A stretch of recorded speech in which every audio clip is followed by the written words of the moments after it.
para mais uma oficina, a última do congresso, né? E nós temos como convidada a Arielle Pedrosa. Ela é esposa e mãe de 3, inclusive de um bebê, né? Dona de casa, tradutora, estudante da filosofia da Charlotte Mason há 3 anos, tendo sido a pioneira na divulgação extensiva de seus escritos e metodologia no Brasil. Ela é tradutora do volume 1 da série Educação no Lar, de Charlotte Mason, e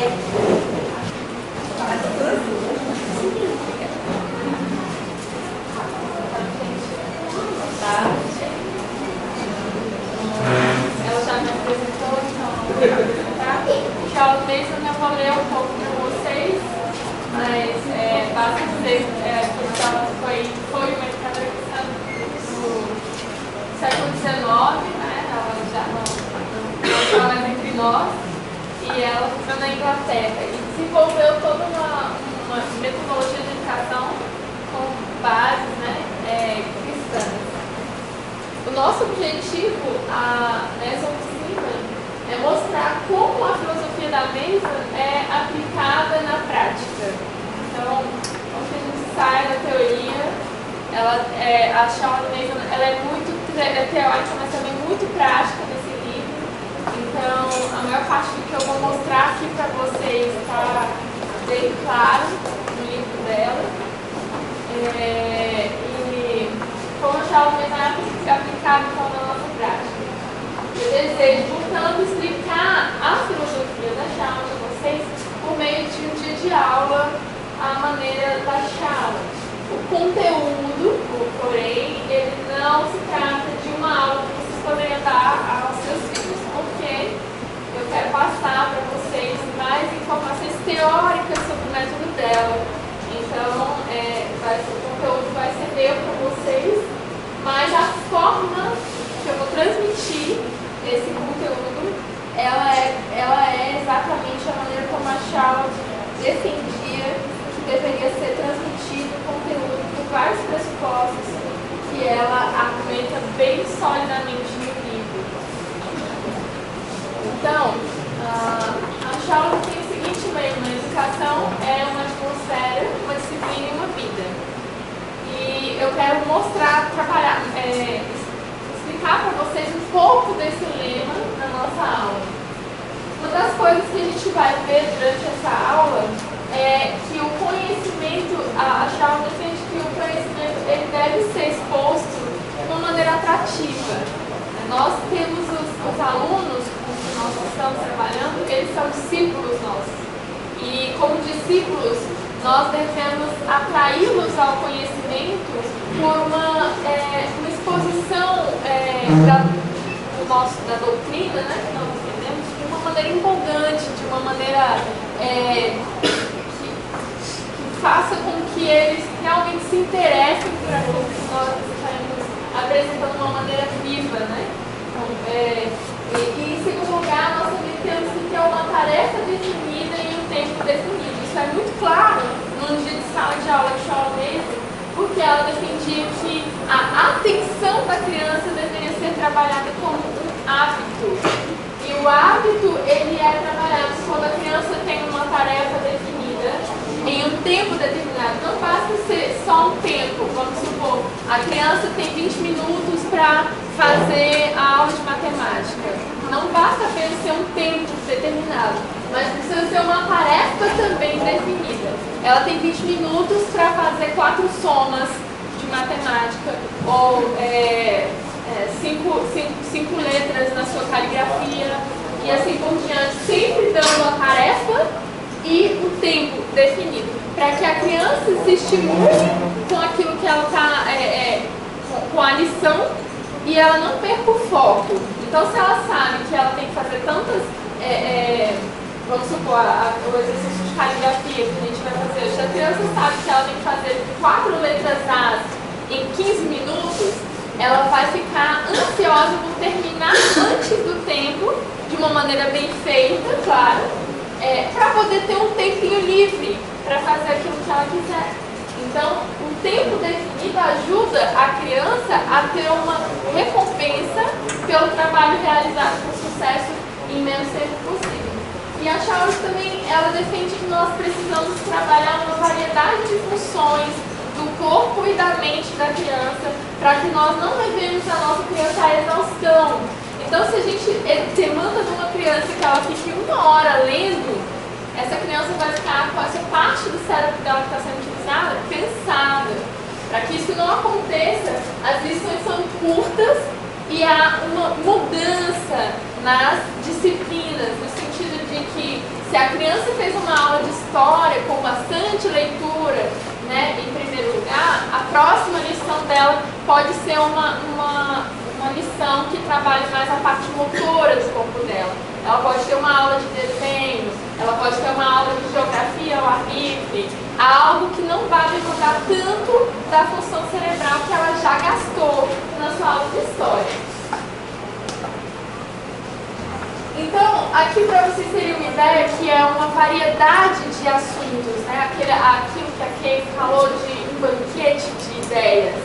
A Charles defendia que quanto mais variedade nós fornecêssemos para os nossos alunos, mais oportunidade eles iriam ter de se engajar, de se apropriar de algumas ideias que são importantes. Existe uma passagem bíblica que ela cita nesse sentido, que é de manhã semeia, lance tua semente, de tarde não retenha a sua mão, porque não sabe se essa prosperará ou se aquela prosperará, ou se ambas serão igualmente boas. Então você lança sobre a criança uma variedade de ideias, porque você não sabe qual prosperará no coração daquela criança. Se é as duas ou se é apenas uma. Então, essa é a ideia de ter um banquete, né, disposto para a criança. A criança aprende Bíblia, tanto a leitura e narração, quanto a recitação de trechos de salmos, de parábolas. A criança aprende história, a criança aprende geografia, tanto através de mapas, histórias, e também através da vida ao ar livre, ali analisando qual é a altura do sol em determinado momento do dia, as coordenadas geográficas, né? Então, uma multiplicidade de formas. A criança aprende ciências por meio de livros vivos que contam histórias de animais, e também aprende na prática, né, de uma maneira manipulativa as coisas da ciência e ao ar livre, no estudo da natureza. A criança aprende matemática também com coisas mais concretas, aprende a ler e a escrever, aprende isso uma criança de 6 anos, que é o primeiro ano formal que chama, aprende, inicia numa língua estrangeira, aprende literatura, música, e aqui a gente tem tanto estudo de compositores, assim, para a criança aprender a apreciar a música clássica, a estudar hinos, conhecer novos hinos para ela cantar, música antiga de roda que ela pode cantar e dançar, e também um instrumento musical que ela pode tocar. Então, são vários tipos de tarefas que ela vai executar: artes, artesanato e também atividade física, no desenvolvimento do corpo. Então, a gente vê o corpo inteiro da criança sendo utilizado no seu aprendizado, no seu conhecimento. Então, o dia de aula de uma criança de 6 anos, isso aqui é um exemplo que eu tirei dos próprios manuscritos da Charles, de um dia de aula nas escolas dela, né, que ela dirigia. Então, primeiro a criança tinha o Antigo Testamento lido e ela tinha que narrar de volta. Depois era a geografia ao ar livre, recitação de uma passagem bíblica, língua estrangeira, ela aprendia 4 a 5 palavras diariamente, matemática, depois atividade física, dança, literatura, caligrafia, alfabetização. Cada um usando o elemento do corpo. Então, se eu usei aqui o cérebro para ouvir o texto que a minha professora leu da escritura, agora eu vou usar o meu corpo, eu vou estar ali ao ar livre para fazer um pouco de geografia, depois eu vou usar minhas cordas vocais na recitação, depois eu vou usar um pouco a mente de novo para a língua estrangeira, e assim por diante, num total de 2h30 apenas. Charles achava que isso era mais do que suficiente para que a criança pudesse aprender todo o conteúdo que ela precisa num dia. Então, cada lição tinha mais ou menos de 10 10 a 20 minutos, não ultrapassando 20 minutos para uma criança de 6 anos de idade. Então, nosso modelo de aula, eu vou ter que resumir ele, porque hoje de manhã eu não consegui dar ele todo, o horário foi mais curto do que eu tinha planejado, total de 1 hora e 15 minutos para a nossa aula. Então, eu vou ter que tirar alguma coisa aqui. Primeiro eu vou ler para vocês uma biografia de Charlotte, depois nós vamos fazer um estudo de obra de arte, leremos um texto falando um pouco mais sobre o que significa a atmosfera na filosofia de Charlotte mesmo. Esse exercício físico, então, eu vou tirar e a gente vai fazer o exercício de caligrafia e depois, se der tempo, a gente lê o texto de disciplina ou de vida. Eu vou ter que escolher qual dos dois para a gente fazer, porque não vai dar tempo também dos dois. Eu estou pensando na disciplina para que vocês vejam como que os hábitos eles são úteis como recurso educativo na sala de aula. É importante destacar, antes da gente começar, que tudo que a Charlotte propõe, ela pede que a criança trabalhe em relação àquele aprendizado. Né? A criança não é um saco de depositar fatos e informações. O professor não está na sala de aula para jogar o conteúdo sobre a criança e ela receber aquilo passivamente. A criança precisa estar ativa dentro de sala de aula, colhendo aquelas sementes, aquelas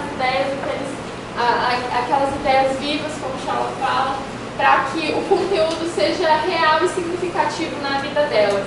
Então, ela sempre, depois de uma leitura, por exemplo, que a própria criança faz ou que a professora faz para a criança, é exigido dela que ela narre de volta aquilo ali. Então, aqui eu vou fazer com vocês da mesma maneira. Eu vou ler para vocês e eu vou pedir para alguém se voluntariar a narrar.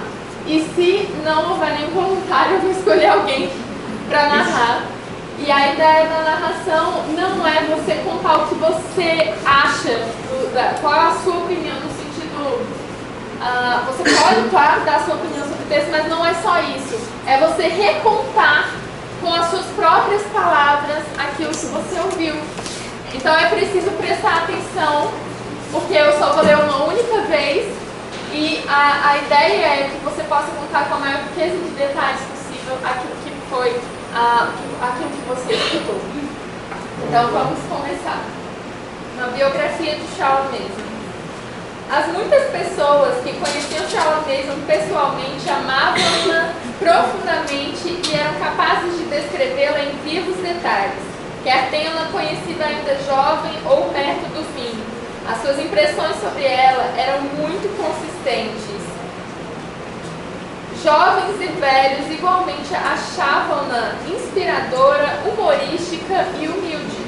Seu amor pelas crianças era tão evidente que não podia ser ignorado, e muitas vezes era visto como seu atributo mais profundo. Este amor se caracterizava por uma profunda preocupação de que a criança desenvolvesse uma paixão duradoura pela aprendizagem. Notavelmente, Charlotte Mason desenvolveu seus insights educacionais ainda durante a juventude. E mais surpreendente é o fato de que, após décadas trabalhando com crianças e usando com elas suas ideias, ela não hesitou em sua filosofia. Não se pode pensar em Charlotte como uma mulher intocada, cercada por rendas e parafernálias de chá. Certamente podemos imaginá-la com um resistente par de botas enlameadas e algum tipo de roupa sensata que a equipasse para o campo. Suas frequentes caminhadas pelas paisagens inglesas, em todos os tipos de clima, são bem documentadas. É certo que ela era tão feminina como qualquer outra dama, mas podemos visualizá-la deixando de lado as fitas de renda e outras pompas desnecessárias enquanto estava ao ar livre. O ambiente real, os livros, as fotos, o mobiliário simples e as flores silvestres para decorações eram em si mesmos uma revelação, naqueles dias em que o mundo vivia imerso em uma multidão de tesouros ancestrais ou na indizível hediondez da era vitoriana. Charlotte, no entanto, passou grande parte de sua vida doente, e muitos dos que escreveram sobre ela pensaram que deveriam incluir observações sobre sua saúde. Uma das descrições mais tocantes foi escrita por Household. Ele afirma: os dias passados com ela eram memoráveis. Quando você a via, sabendo que ela tinha sido inválida por muitos anos e deve ter sofrido muito, talvez você procuraria por marcas de dor, cansaço, fraqueza, mas não encontrava nenhuma. Depois de uma hora com ela, você nem pensava mais nisso. Você nem sequer percebia que ela era idosa ou que era frágil e fraca. Ela silenciosamente afastava sua dor e sua idade, e você só permanecia consciente do que ela tinha a oferecer, isso é, seus talentos. Não parecia que lhe faltava nada. Seu rosto estava sempre cheio de luz, grande simpatia, compreensão, humor delicado, gentileza e amor. Ao caminhar ao seu lado, ela era capaz de despertar o melhor que havia em você. Algo que você nem sabia que existia. Isso é um talento raro. Ela te elevava até o nível dela e você nunca mais regressava dali. Ela lhe dava nova luz, novo poder. Ela esperava muito de você, é claro. Talvez até mais do que você sabia que tinha a oferecer. Mas como sempre, ela estava certa. Você tinha e você oferecia. E claro, ao oferecer, você recebia de volta. Seu poder de inspirar profunda afeição pessoal nos corações de muitos que nunca a viram foi notável.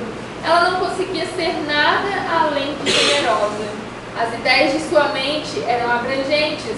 No entanto, ela não fazia você se sentir pequeno ou tolo. Você não mordia o lábio, nem ficava vermelho de raiva. Ela te elevava e te inspirava. Ela não te dirigia, ela liderava e você ia com ela por escolha própria. Em qualquer dificuldade, ela sempre via um caminho. Com poucas palavras, sempre perfeitamente escolhidas, mas que surgiam naturalmente, sem nenhum traço de esforço. Ela dizia o que você sabia ser a coisa certa, embora tivesse tateado por muito tempo e não tivesse encontrado. Esse ainda não é o momento de medir toda a sua realização.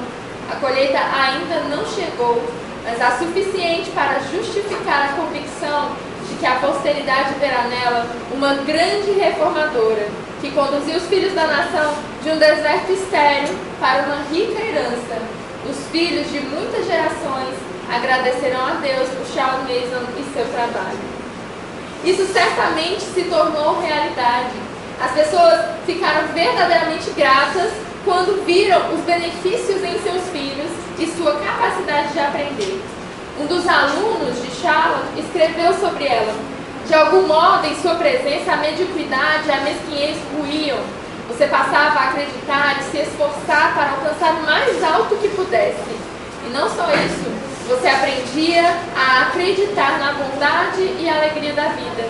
Você sentia que, no fundo de todo o ensinamento da senhorita Mason, havia uma filosofia de vida baseada na intensa convicção da relação pessoal de cada alma individual com Deus.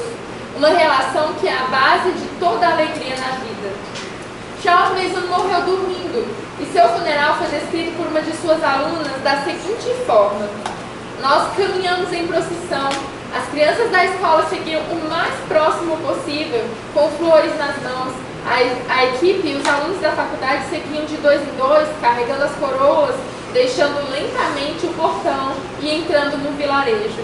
O vento e a chuva sopravam frios desde o lago, e as pessoas observavam de suas portas. Os homens tiravam os chapéus e as mulheres cuidavam de nós enquanto caminhávamos para a igreja.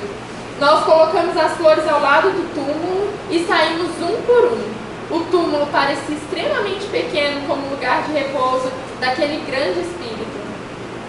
Um livro inteiro foi dedicado a lembranças como esta. Charles Mason foi muito amada e sua partida foi profundamente sentida por seus amigos e conhecidos. Ela foi enterrada na igreja paroquial de Santa Maria em Ambleside e a lápide diz: em amorosa memória de Charles Maria Shaw Mason, nascida em 1º de janeiro de 1842, morta em 16 de janeiro de 1923. Seus olhos verão rei em sua beleza. fundadora do Sindicato Nacional Educacional de Pais, da Escola da União de Pais e da Casa da Educação. Ela dedicou sua vida ao trabalho da educação, acreditando que as crianças são caras ao nosso Pai Celestial e que elas são uma preciosa possessão nacional. A educação é uma atmosfera, uma disciplina, uma vida. Eu sou, eu posso, eu devo, eu vou, por amor às crianças. Então, agora, depois de ter lido essa biografia para vocês, eu gostaria que alguém se oferecesse para recontar com as suas palavras essa história. Se ninguém se ofereceu, eu vou escolher. Charlotte, ela era uma educadora nata, uma moça que era muito respeitada por todos aqueles que a rodeavam. Ela cativava de forma natural. Isso mostrava a autoridade que ela tinha para educar através da afeição. Ela era uma educadora nata no sentido de ir aonde o aluno estava, na situação emocional, psicológica, e não gerava nenhum constrangimento a ele. Ela o erguia para o nível que ela gostaria que ele estivesse. E acho que era solteira. Não. Chamada senhorita, né? Acho que ela era solteira e, pelo que tu falaste, imagino que ela dedicou a vida a essa paixão de escolher ser mãe de muitos. Muitas crianças que, não sei se ela gerou filhos dela, mas muitas crianças que ela entendeu como a preciosa possessão da nação e ela buscou identificar uma pedagogia baseada nos princípios bíblicos que faziam da criança aquilo que Jesus deseja, a criança ser vista de forma digna e não como algo que a gente pode descartar ou então cheio de ocupações, mas trazer à criança um resultado de crescimento, perspectiva. E morreu muito amada com esse legado. Existiu aqui algumas citações que evocam na gente alguma imagem mental. Eu não sei se vocês fizeram essa imagem mental enquanto eu estava lendo. Alguém tem alguém quer falar sobre isso, sobre velório? Você quer narrar pra gente? Não, velório? eu imaginei a cena do velório. Pode falar o que você imaginou. Isso é narrar, né? Falar sobre a cena que veio à sua mente enquanto eu estava fazendo a leitura. Enquanto a criança estava contando como é que tinha sido o velório dela, a questão da paisagem, o túmulo era pequeno para a grandeza do espírito dela, a questão do vento. Acho que eu lembro assim, eu consegui imaginar o cenário.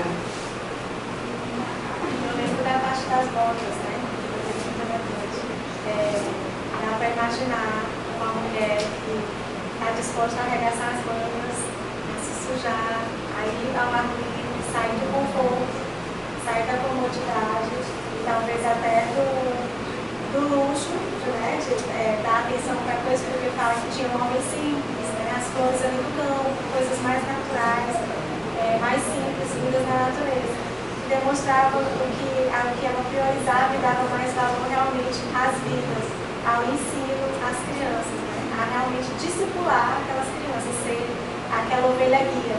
Então ela abriu mão de tudo aquilo e dá para imaginar claramente ela com botas e uma máscara e com roupas, abrindo mão dos seus laços e rendas e fitas e estando ali mais propensa a fazer o que fosse preciso para alcançar aquelas crianças. E depois que ela falou, também pensei a mesma coisa, né? Ela também, nesse contexto, e também me veio à mente, muitas vezes a gente não quer ter um recurso desse, não dá para show, por exemplo, em nossas aulas. Depois que veio a questão das botas, né? Me veio a crítica também, que muitas vezes a gente não quer se desapropriar dos nossos recursos modernos, né? Para estar ali no campo, muitas vezes também tem essa função do campo, e aí se desapropriar disso e usar o mesmo que se tem. Né? Foi o que aconteceu com a Chelsea. E marcou a parte que dizia que ela, mesmo doente, passeava com as pessoas acabavam engrandecidas com aquele passeio e nem percebiam, né, que ela era especial. É uma lição para nós, muitas pessoas, nós temos às vezes parentes ou amigos especiais em casa que ficam enclausados ou não se. A gente acha que não poderia aprender nada com eles, enquanto que aquela pessoa mesmo adoentada, pude, né, para todas as pessoas que a rodeavam, aprendiam com ela. Só que eu vou complementar também, que eu achei uma coisa interessante, que ela fazia a coisa com amor, não com dinheiro. Né? Eu acho que foi a ideia central também de tudo que veio. Né? Ela fez isso como um dom, né? Ela tinha essa questão de ensinar, né? Como um dom, como algo que fosse uma missão, né? Da vida dela. Eu também concordo com a menina quando ela dizia, acho que ela não casou, né? Ela dedicou a sua vida para isso, então ela fez realmente uma missão, né? Essa profissão dela de educadora. Falando dentro do contexto, a gente leva lá para o princípio básico, que nós precisamos levar, nós estamos falando de educação clássica, né? Com os princípios cristãos da palavra. E quando você vê a biografia dela, eu fiquei me recapear para Jesus. Aí você fala que ela tinha roupas de rendas. Ela era uma pessoa que ela tinha posições, era uma dama. E aí ela deixou, a gente trazendo para Cristo, ele se esvaziou da sua glória e veio a essa terra com muita humildade, sofrendo, homem de dores. Lá em Isaías fala que ele era homem de dores, ele era caluniado, todo tipo de acusação veio sobre Jesus. Mas uma coisa que fez a diferença, Jesus ele tinha uma missão. E ele cumpriu essa missão com muita excelência. E a gente vê que ela tinha uma missão. E ela cumpriu essa missão com muita excelência, com muito amor. E quando ela que falou de dores, ela era uma mulher doente, ela tinha dores. E ela não deixava se transpor para mim. E às vezes a gente vai lidar com as pessoas e a gente deixa transparecer para as pessoas aquilo que nós somos e aquilo que nós estamos sentindo. Às vezes a pessoa que nós precisamos abraçar está com mais dor de que a gente, mas o egoísmo da gente é tão grande que a gente pensa primeiro na gente e nunca pensa no próximo. Então assim, é muito linda a história dessa mulher, é um exemplo para nossas vidas. Da gente trazer isso para a nossa vida e saber não ter nossa vida como preciosa. Porque às vezes a gente quer nos ter muito como precioso e tem multidões ao nosso redor que nós possamos ser canal de bênção para essas pessoas que não querem ser. Então eu olho na biografia dela, eu vejo o que Jesus passou. Aí alguém pode dizer assim, mas Jesus foi homem. Jesus sentiu as mesmas coisas que nós sentimos. Ele deixou a glória dele, ele veio, e ele sabe. Se tem uma pessoa que entende a nossa dor de Jesus, e ele tinha tudo para não cumprir aquela missão. As pessoas pensam que Jesus cumpriu a missão dele porque ele era Deus. Não, ele cumpriu porque ele foi obediente à morte de Deus. E a gente vê legados lindos de homens que olham, porque eu creio que uma mulher dessa, ela estava numa base de entender que o Eterno tinha escolhido ela, de entender que Deus tinha dado uma missão para ela. E nós, como educadores, como professores, como líderes, como pessoas chamadas por Deus, nós temos isso. Há essa cobrança em nós, e cabe a nós a cumprir com muita excelência, com muito amor. Então, assim, eu tive que estar com essa mulher. Pode falar, ela vai Sobre a descrição, quando você estava lendo o texto ela barriga, eu imaginei uma mulher com um chapéu, com roupas neutras e simples. Eu imaginei uma bota preta com aquela taça amarela. E eu imaginei assim de câmera lenta.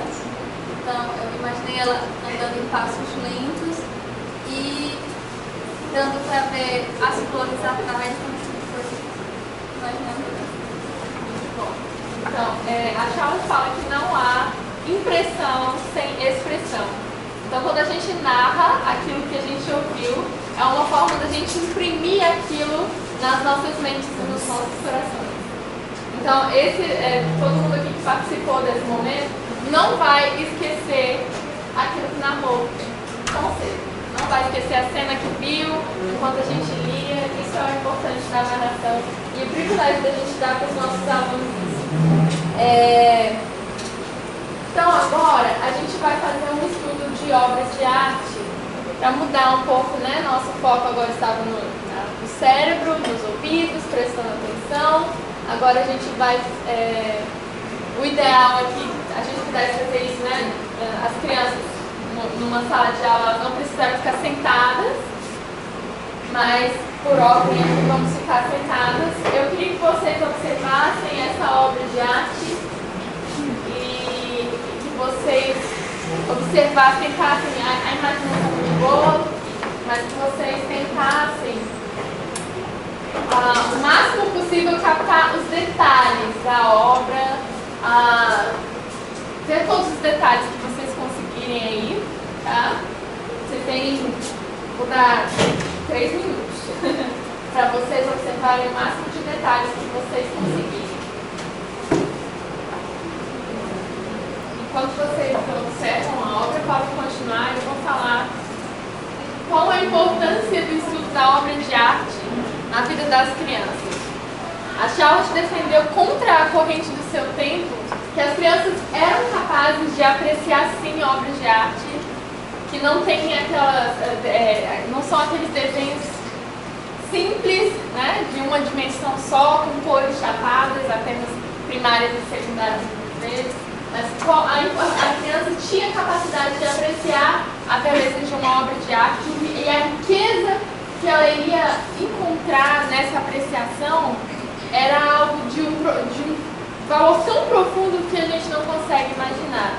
O senso de beleza, a forma como uma obra de arte pode despertar os sentidos de uma criança, a observação, elevar a criança a um senso de beleza que não é um senso meramente estético, mas algo mais profundo e duradouro, aquela beleza de qual a gente falou nas palestras, a beleza que nós temos em Deus, a beleza que nós vemos na natureza, né? Não é a beleza do padrão de moda que a gente tem nos nossos dias, mas uma beleza que a gente sabe que é mais profunda e mais sólida do que isso, que emana, né, de Deus. Então isso traz para a criança um valor muito grande. E a Charlotte por isso defende que até as nossas salas de aula deviam ser enfeitadas com obras que enriquecessem a vida das crianças, né? Nesse sentido. Eu vou tirar agora a imagem, vocês prestarem bastante atenção, e eu queria que alguém se voluntariasse para dizer o que viu naquela obra.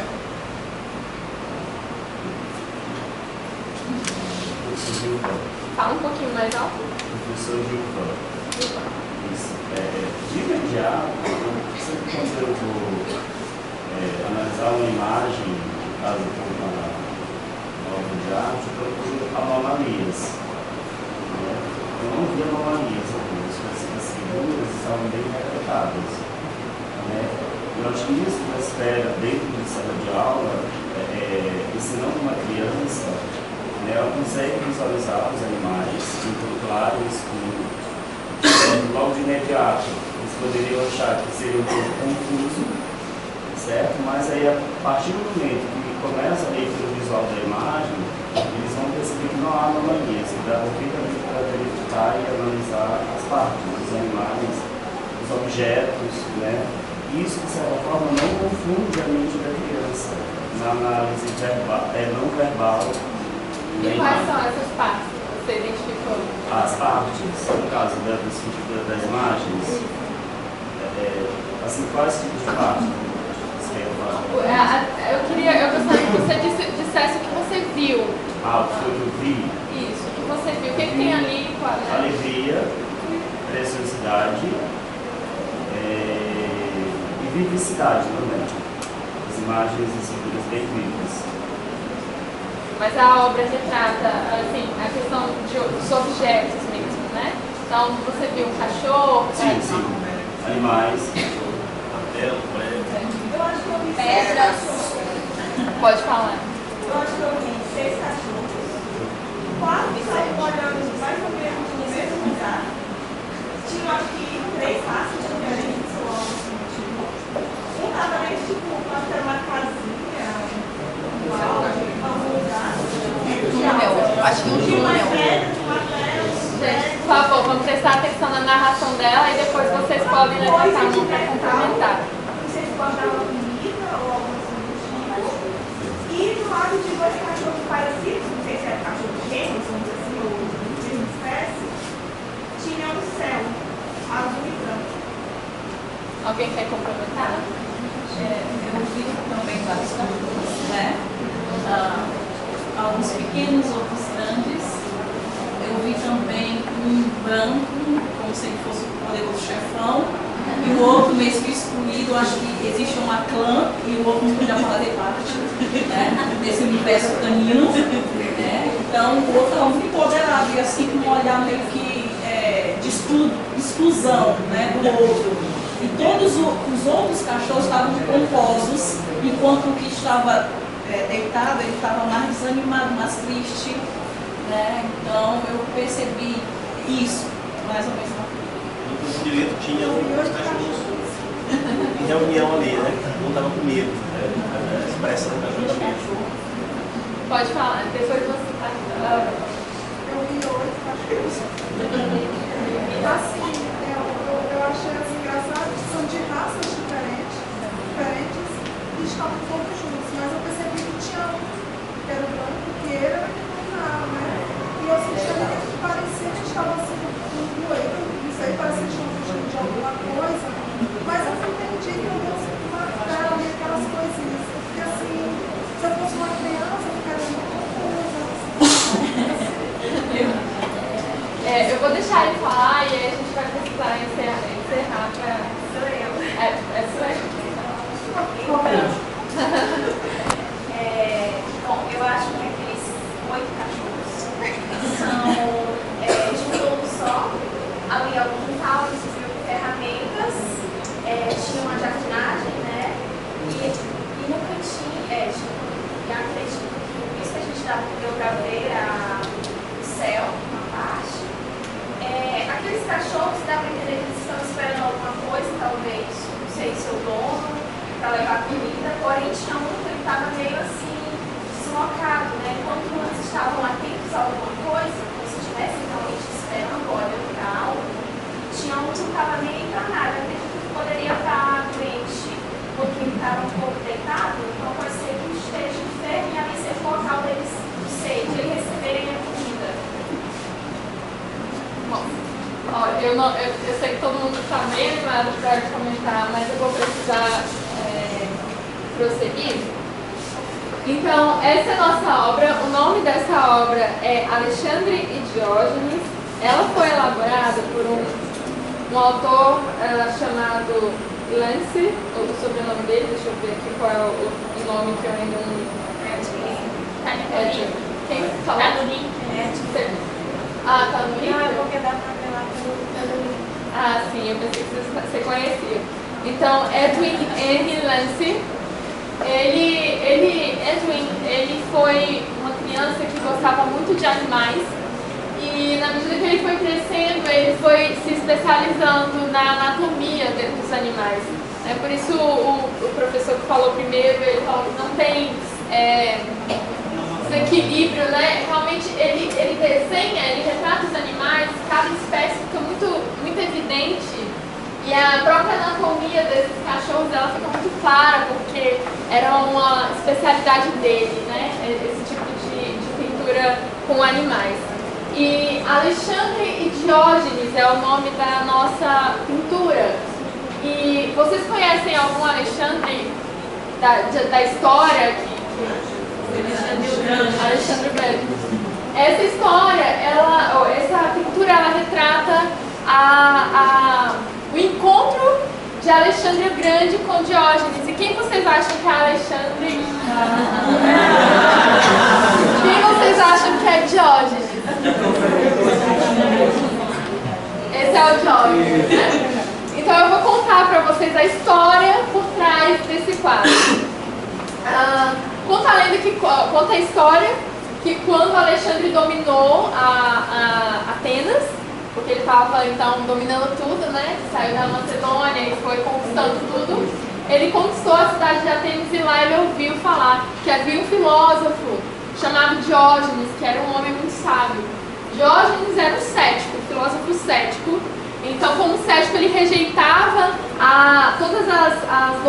sociais e morais, as regras sociais e morais daquele ambiente que ele vivia. De tal forma que ele vivia à margem da cidade, morava num barril. Então quem viu aí a forma atrás dele, é um barril, né? Lembra Chaves? Ele morava num barril, ele vivia como um mendigo e ele se alimentava de restos de comida, por isso ele era chamado de Diógenes o Cão. Por isso o Lancer retratou a obra nesse sentido, né? Então, o Alexandre, ele foi até Diógenes com a sua guarda, né? Esses cães aqui, eles são os cães de guarda mesmo. E aí tem os cães de guarda de Alexandre e os curiosos ao redor.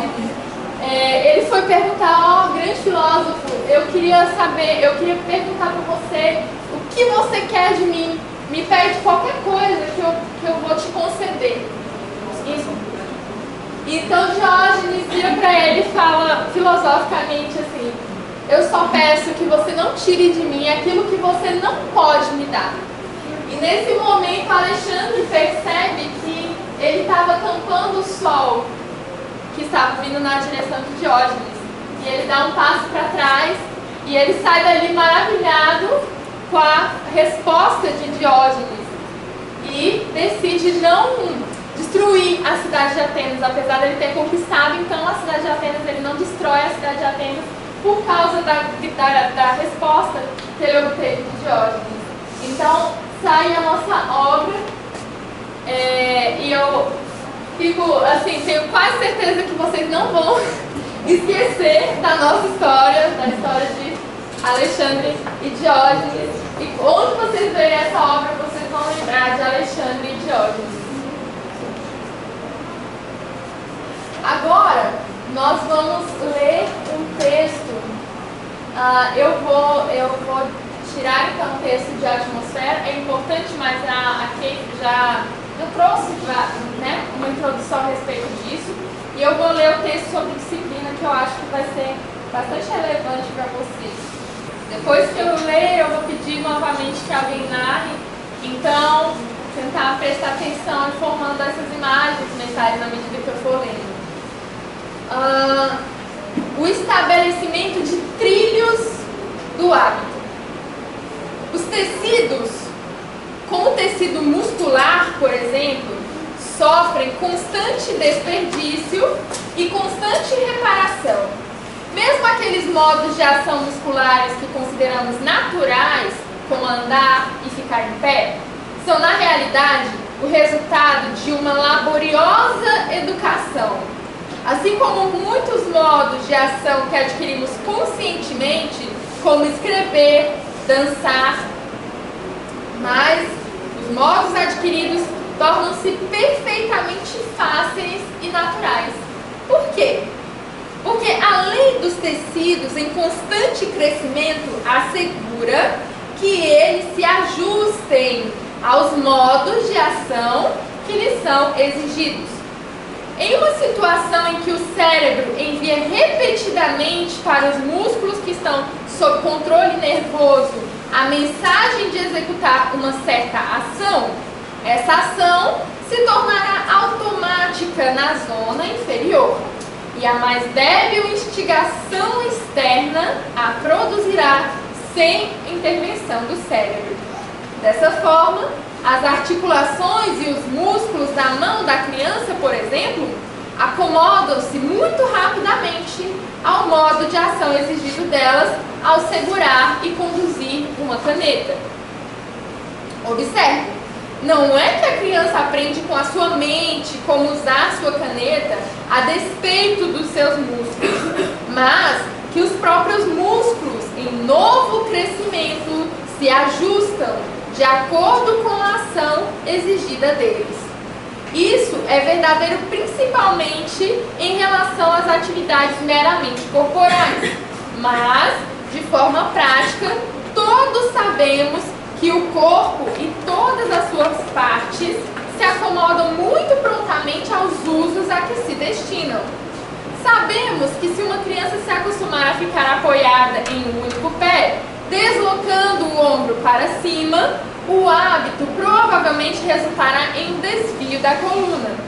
que se ela permitir que seus ombros fiquem encurvados e, consequentemente, seu tórax fique contraído, estará abrindo caminho para uma doença pulmonar. As consequências físicas de maus hábitos desse tipo são tão evidentes que não podemos nos manter cegos à relação de causa e efeito.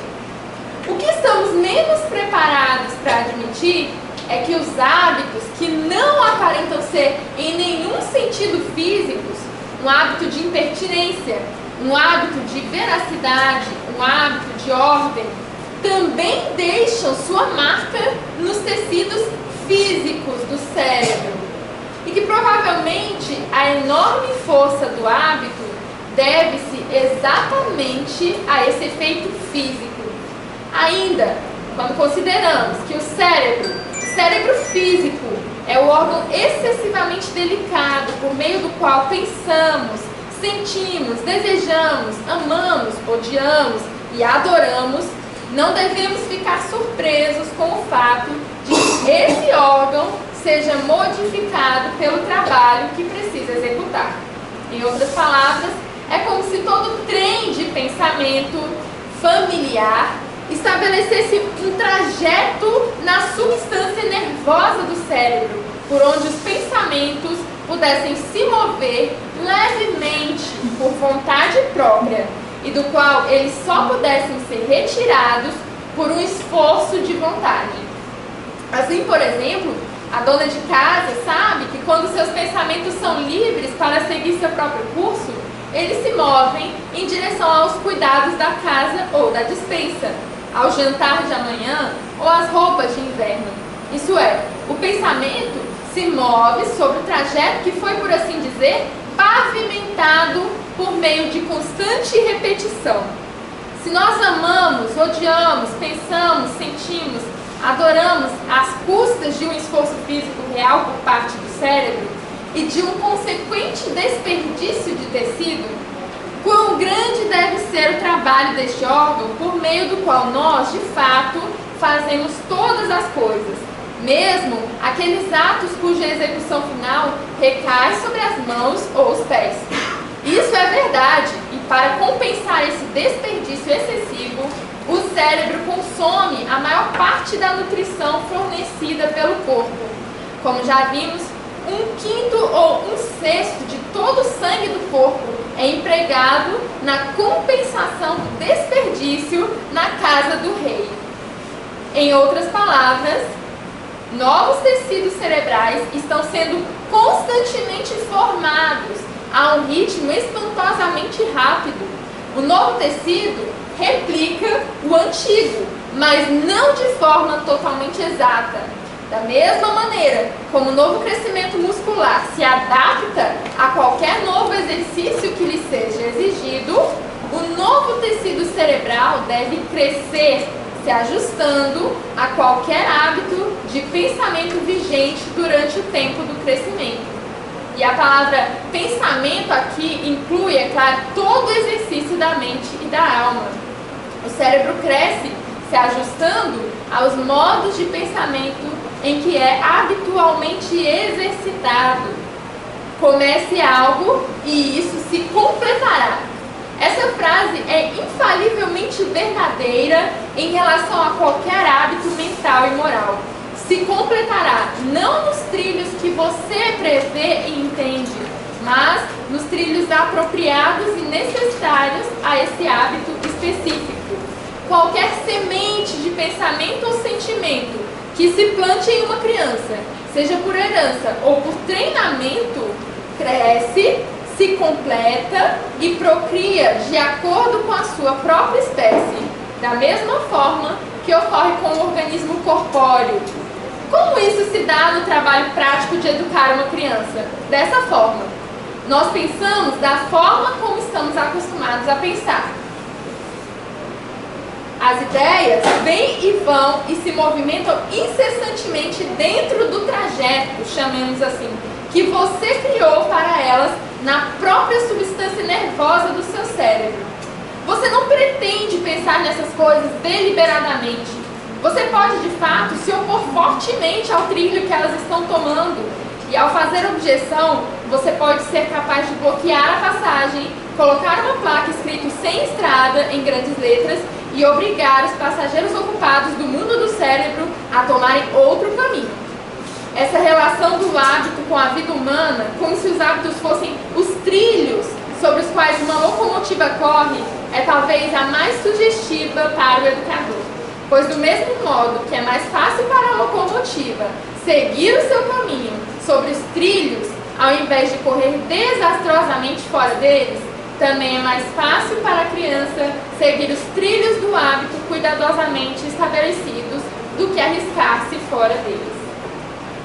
Alguém quer narrar isso? Não? Alguma parte, vocês não precisam dizer, contar tudo o que eu li, mas se alguma parte chamou a atenção de vocês e vocês, né, querem recontar.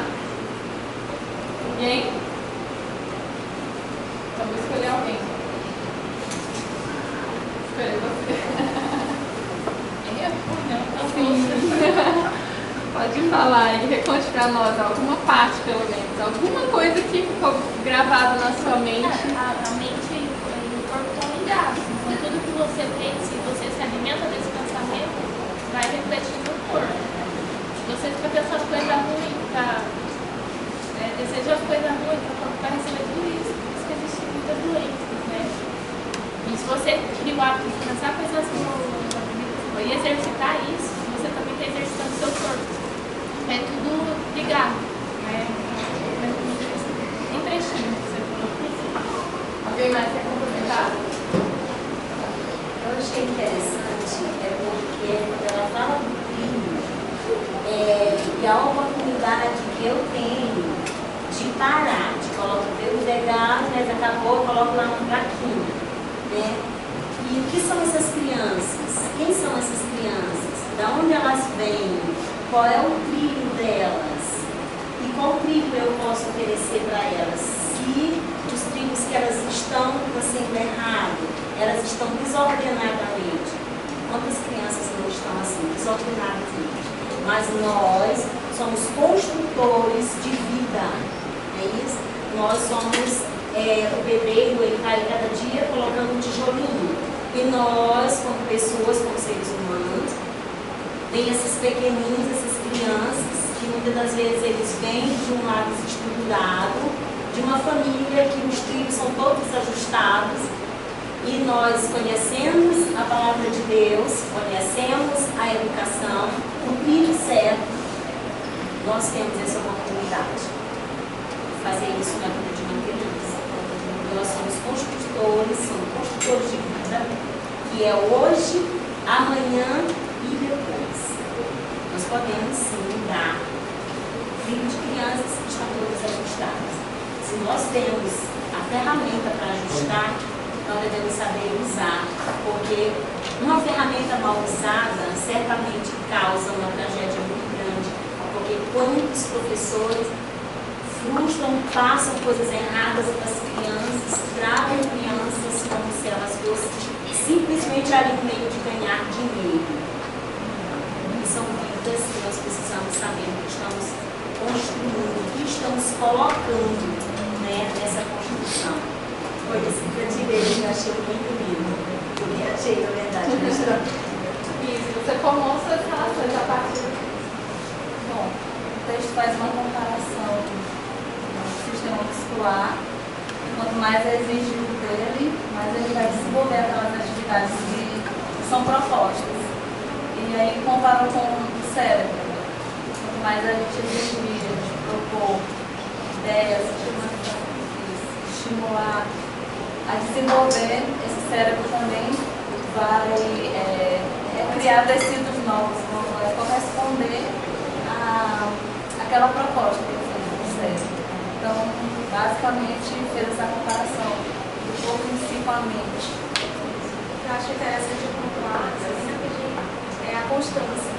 Porque tanto a constância, né, do hábito precisa disso para ser hábito, senão não seria.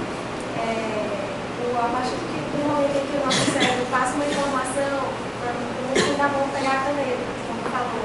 Se no meio do caminho aquela informação parasse, em algum momento, digamos assim, os neuros não ia chegar, não ia pegar por ele, não ia executar aquilo que foi o proposto para executar. Então, o trilho faz isso, como hábito de uma constância, que é a constância que nós devemos ter na educação. Se o trilho não fosse constante, ele deixaria de ser trilho. Ele é um trilho que não tem passasse. Exatamente. Então, o que a Charlotte está falando é que a criança, diz que a criança, assim como o adulto, é um pacote de hábitos. Né? Tudo que nós fazemos, a maioria das coisas que nós fazemos, nós não pensamos em fazer, nós fazemos por hábito. Quando acordamos de manhã, nós não escolhemos se vamos escovar os dentes ou colocar sandália. Isso aí vai acontecer de acordo com cada um, por causa do hábito que tem. Né? Às vezes a pessoa tem o hábito de andar de calça, ela não vai colocar sandália. Então ela vai pensar sobre isso, porque aquilo é um hábito. Da mesma maneira, acontece com os hábitos mentais. Por exemplo, o hábito de pensar. Né? A Charlotte enfatiza a questão da narração. E no começo, a narração ela é difícil, porque as crianças não estão acostumadas a pensar, a esforçar a mente para pensar. Mas à medida que você vai pedindo isso para o seu aluno, isso vai virando um hábito. E ele vai ficando cada vez mais detalhista na narração, a sua atenção vai ficando cada vez mais focada, de forma tal que ele vai conseguindo reter muito mais tanto a informação quanto as ideias que estão presentes naquele conteúdo, naquele texto. Então, como o hábito se aplica numa sala de aula? Ela cita vários hábitos no livro e ela explica como você pode engajar o seu aluno na formação desses hábitos. O hábito de obediência, por exemplo, o hábito de atenção, o hábito do gravar na memória, o hábito da imaginação.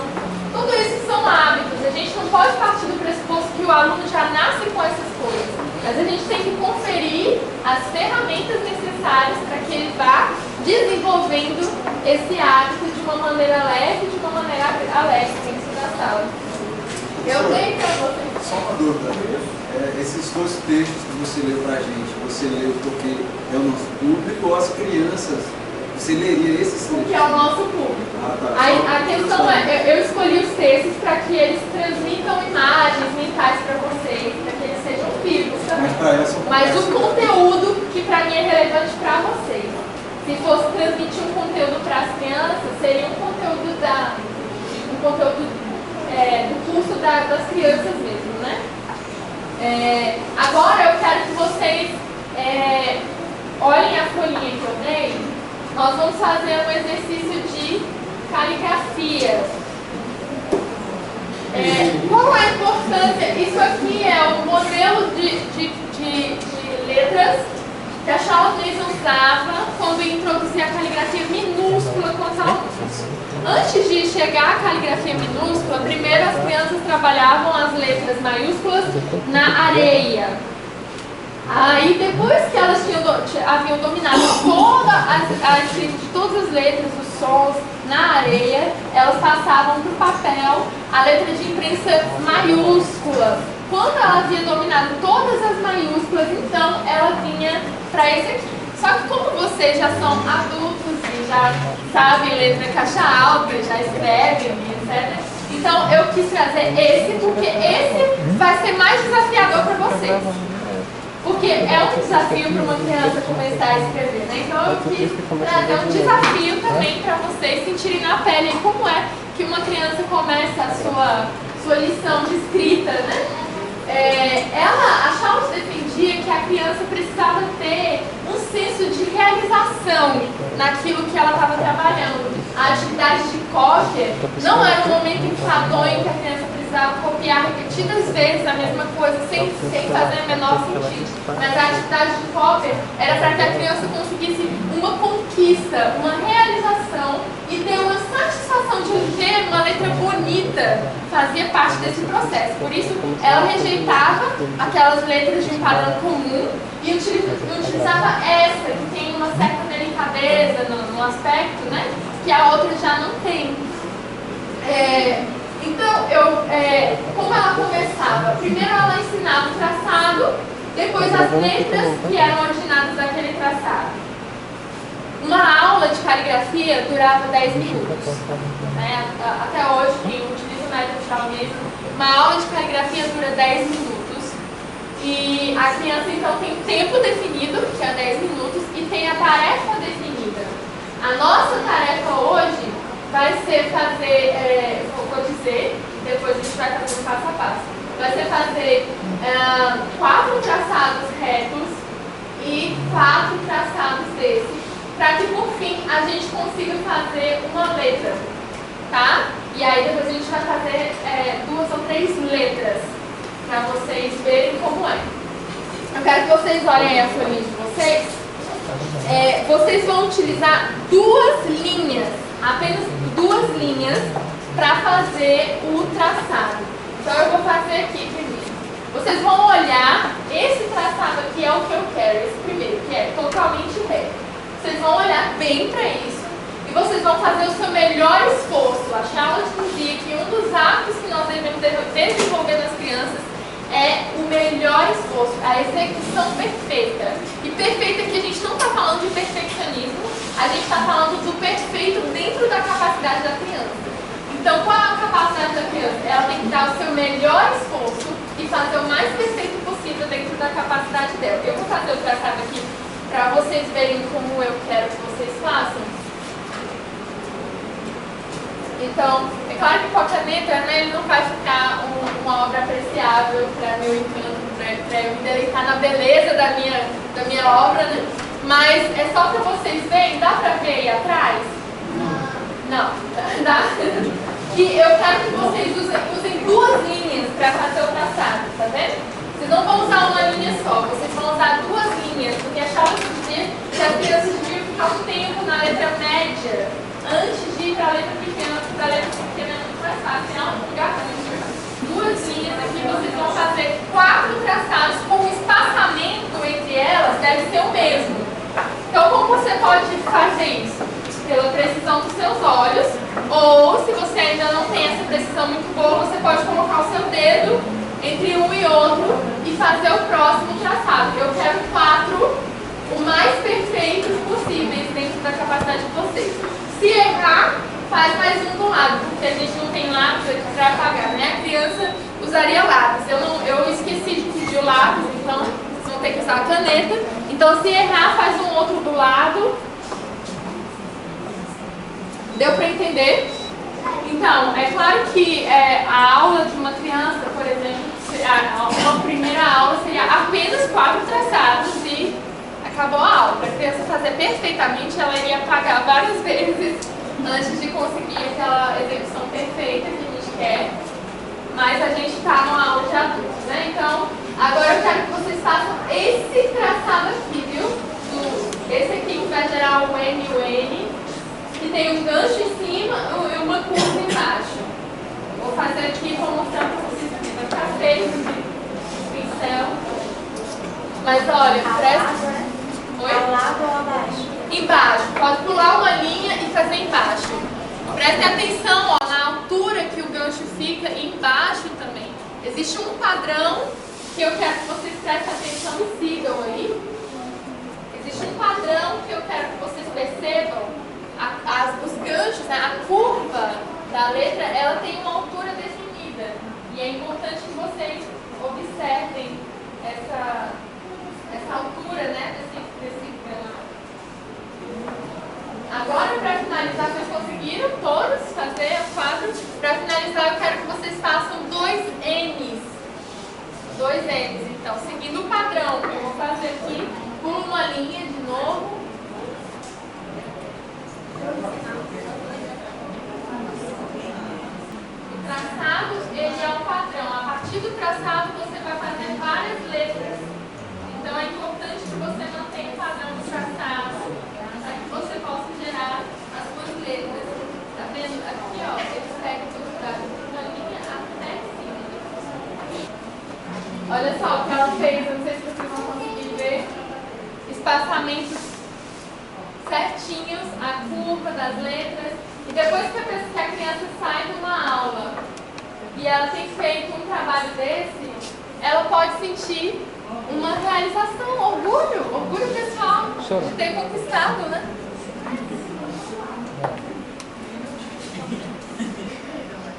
Conseguiu? Então, esse é o efeito que nós queremos causar nos nossos alunos. Que eles façam um trabalho bem feito e eles possam se orgulhar desse trabalho e ver a beleza, né, naquilo que eles fizeram. Para finalizar, eu vou ler para vocês o texto sobre vida. Então, vamos lá. Prestando atenção.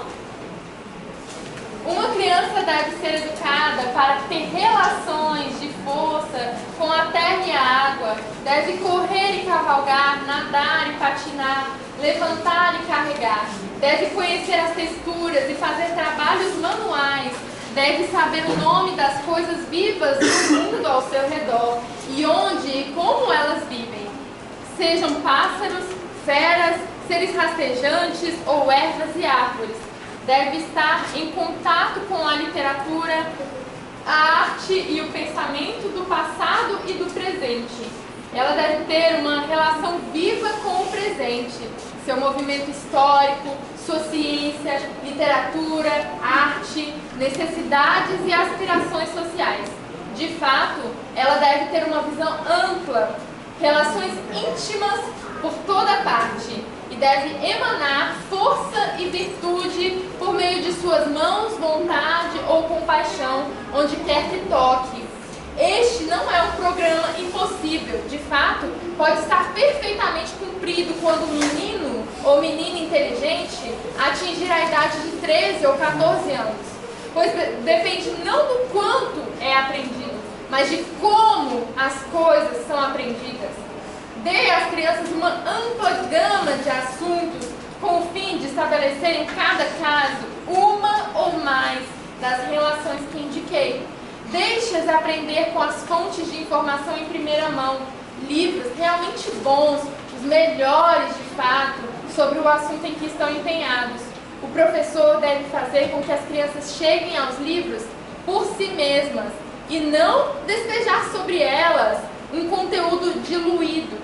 A função do professor é indicar, estimular, direcionar e restringir a aquisição do conhecimento, mas de modo algum será a fonte e a origem de todo conhecimento em sua própria pessoa.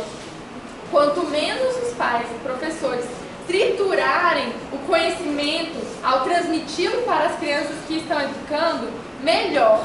Para um estômago saudável, alimentos pré-digeridos não contribuem com uma nutrição vigorosa. As crianças devem ter permissão para ruminar, devem ser deixadas sozinhas com seus próprios pensamentos. Elas pedirão ajuda se quiserem. Tentemos, ainda que de forma imperfeita, tornar a educação uma ciência das relações.